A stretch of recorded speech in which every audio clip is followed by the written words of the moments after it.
Kuberan TV நேயர்களுக்கும் வணக்கம். இப்பொழுது வரப்போகும் நம்மளுடைய வக்ர குருப்பெயர்ச்சியை பற்றி, அதாவது செப்டம்பர் 2023 4/9/2023 குரு பகவான் குரு பகவான் மேச ராசியில், தன்னுடைய மேச ராசியில் இருக்கக்கூடிய ராசியிலேயே வக்ர நிலையாக 4 மாதங்கள் செப்டம்பர், அக்டோபர், நவம்பர், டிசம்பர் வரை 120 நாட்கள் அங்கு வக்ர குருப்பெயர்ச்சியாக உலவுகிறார். அப்படி இந்த வக்ர குருப்பெயர்ச்சியாக ஆவதால் இந்த 120 நாட்களில் குருவின் வக்ர நிலையால் 12 ராசிகளுக்கும் எந்த விதமான பலன்கள், பொதுவாக குரு பகவானுடைய பெயர்ச்சி எப்போதுமே நாம் எதிர்பார்க்கக்கூடிய ஒரு நன்மை. குரு அருள் திருவருள் என்பார்கள். குருபகவானுடைய பெயர்ச்சியால் நாம் எல்லோருமே நல்ல ஒரு விஷயத்தை நமக்கு கிடைத்து விடுமா, நாம் நினைத்து கொண்டிருக்க காரியங்கள் கைகூடுமா, எதிர்பார்த்தது நடக்குமா, வேலை மற்றும் தொழில், திருமண காரியங்கள், புத்திர பாக்கியங்கள், தனக்குன்னு கொடுக்கப்பட்டுள்ள சில பொறுப்புகளில் உயர்வான பதவிகள், மாற்றங்கள், கடல் கடந்த பயணங்கள், தன் படிப்பிலே நல்ல ஒரு உயர்வான நிலையை பெற வேண்டும், தான் விருப்பப்பட்ட துறையில் செல்ல வேண்டும் என்கிற ஆசைகள் எல்லாம் நாம் எல்லோருக்குமே உண்டு.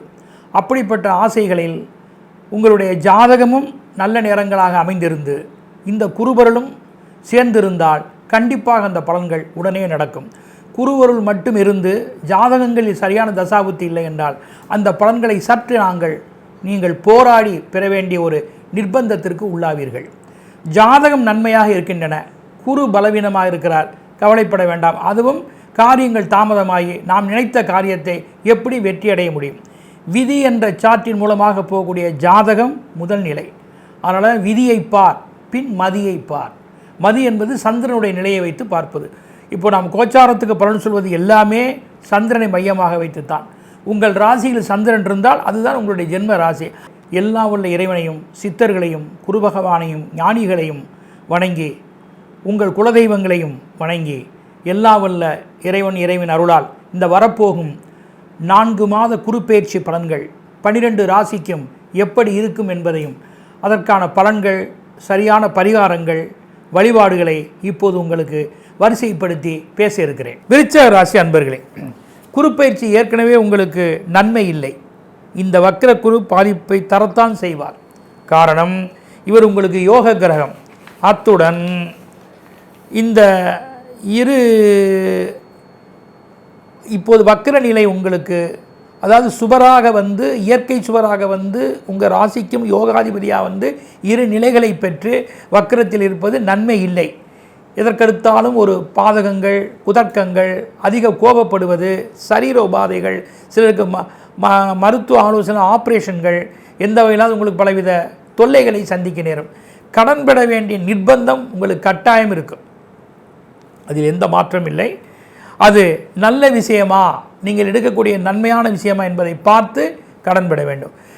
உங்களுடைய பணிகளில், தொழில்களில், வியாபாரத்தில் உங்களுக்கு மேல் உள்ள உங்களை ஆட்கொள்ளக்கூடிய அந்த அரசு ஆவணங்கள், தொடர்புகள், அதிகாரங்கள், பணிகள், வேலைப்பளு, திட்டம், இதிலெல்லாம் நீங்கள் மிக விழிப்போடு சரியாக செய்ய வேண்டும். யாருக்காகவும் பொறுப்புகளை ஏற்று பல பொல்லாப்புகளுக்கு உள்ளாகாமல் தன்னை காத்து கொள்ள வேண்டும். குடும்பம், தொழில் ரகசியங்களை அவசியம் காப்பாற்றி கொள்ள வேண்டும். பிள்ளைகள் விஷயத்தில் சிலருக்கு ஆப்ரேஷன் மூலமாக குழந்தைகள் பிறக்கலாம், சில கற்ப சிதைவுகள் ஏற்படலாம், இல்லை அதற்காக தெய்வ ஆலயங்களை மேற்கொள்ள வேண்டிய நிர்பந்தங்கள் இருக்கலாம். சொத்துக்களோ, சுகங்களோ, கணவன் மனைவி நல்லிணக்கங்களோ, காதல் விஷயங்களோ இதெல்லாம் கைகூடுவதற்கான வாய்ப்புகள் மிகவும் குறைவு. அதனால் உங்களுக்கு எந்த வகையிலும் உங்கள் ஜாதக பலம் இருந்தால், அல்லது அடுத்த குருப்பெயர்ச்சி தான் நன்மை என்பதை மனதில் கொண்டு நீங்கள் எந்த ஒரு விஷயத்தையும் செய்வது, பிறரை சப்போர்ட் பண்ணிக்கொள்வது, ஜபம், தொழுகை, ஆலய வழிபாடு, உங்களால் முடிந்த தர்ம தானங்கள், நல்லொழுக்கம், இவற்றையெல்லாம் நீங்கள் கடைப்பிடித்தால், எந்த வகையிலாவது குருவுடைய பரிகாரத்தால் இந்த வக்ர குரு பயிற்சியில் பெரிய பாதிப்புகள் வராமல் தன்னையும் தன்னை சேர்ந்த குடும்பத்தையும் தற்காத்து கொள்ள முடியும் என்பதை மனதில் நிறுத்தி செயல்பட வேண்டும். எண் 1, 4 சாதகமாக இருக்கும். அதிர்ஷ்ட வாஸ்து திசை கிழக்கு தென்மேற்கு திசையாகும். இந்த திசையினுடைய முயற்சிகள் பயன் தரும். ஆலயங்கள் என்று பார்த்தால் பாடி, சென்னை திருவலிதாயம் என்று சொல்லக்கூடிய பாடியில் இருக்கக்கூடிய பிரசித்தி பெற்ற குரு பகவானுடைய மேற்கு பார்த்த குரு பகவான், அவரை வணங்குவதும், மகா கணபதிக்கே திருமணம் நடந்த இடம். அந்த இடத்தினுடைய ஸ்தலத்தில் நீங்கள் சென்று வணங்கினால் இந்த குருவால் வரும் எந்த கிரகங்களும், அந்த சனிப்பெயர்ச்சியால் வரக்கூடிய எந்த பாதிப்புகளும், எல்லா பாதிப்புகளுமே நீங்கி நீங்கள் அந்த மகா கணபதி குரு அருளால் நன்மைகள் அடைய முடியும். அத்துடன் திருத்தணி சென்று முருகப்பெருமானையும், திருநெல்மலையில் இருக்கக்கூடிய 108 வண்ண நீர்வண்ண பெருமாளையும் ஒரு சேர வணங்கினால் இந்த வக்கர குரு பேச்சால் வரக்கூடிய எந்த பாதிப்புகளும் இல்லாமல் குருவுடைய அருள் திருவருளை நீங்கள் அடைய அதிக மார்க்கங்கள் இருக்கின்றன. இனிப்பு வாஸ்துக்கள் தானம் செய்வது, கரும்புச்சாறு, தேன், பால், தயிர் கொண்டு இறைவனை அபிஷேகங்கள் செய்து வழிபடுவது யாவும் உங்களுக்கு நன்மையே. அந்த கோமுகி தீர்த்தத்தை, அபிஷேக தீர்த்தத்தை கொண்டு வந்து குடும்பத்தின் வியாபாரத்தை தெளித்துக் கொள்வது, தன்னுடைய சிரசிலே வைத்துக் கொள்வது, இவை அனைத்தும் எந்த தோஷங்களும் நீங்கி விருச்சிக ராசிக்காரர்கள் ஓரளவு நற்பலன் அடைவதற்கு வாய்ப்புகள் இருக்கின்றன. உங்கள் ஜாதகம் பலமாக இருந்தால் நன்மையே. ஸ்ரீ குபேரன் டிவியை பார்த்தமைக்கு நன்றிகள். மேலும் இது போன்ற தகவல்களை தெரிந்து கொள்ள ஸ்ரீ குபேரன் டிவியை சப்ஸ்கிரைப் செய்யுங்கள். மறக்காமல் பெல் ஐக்கானை கிளிக் செய்யுங்கள்.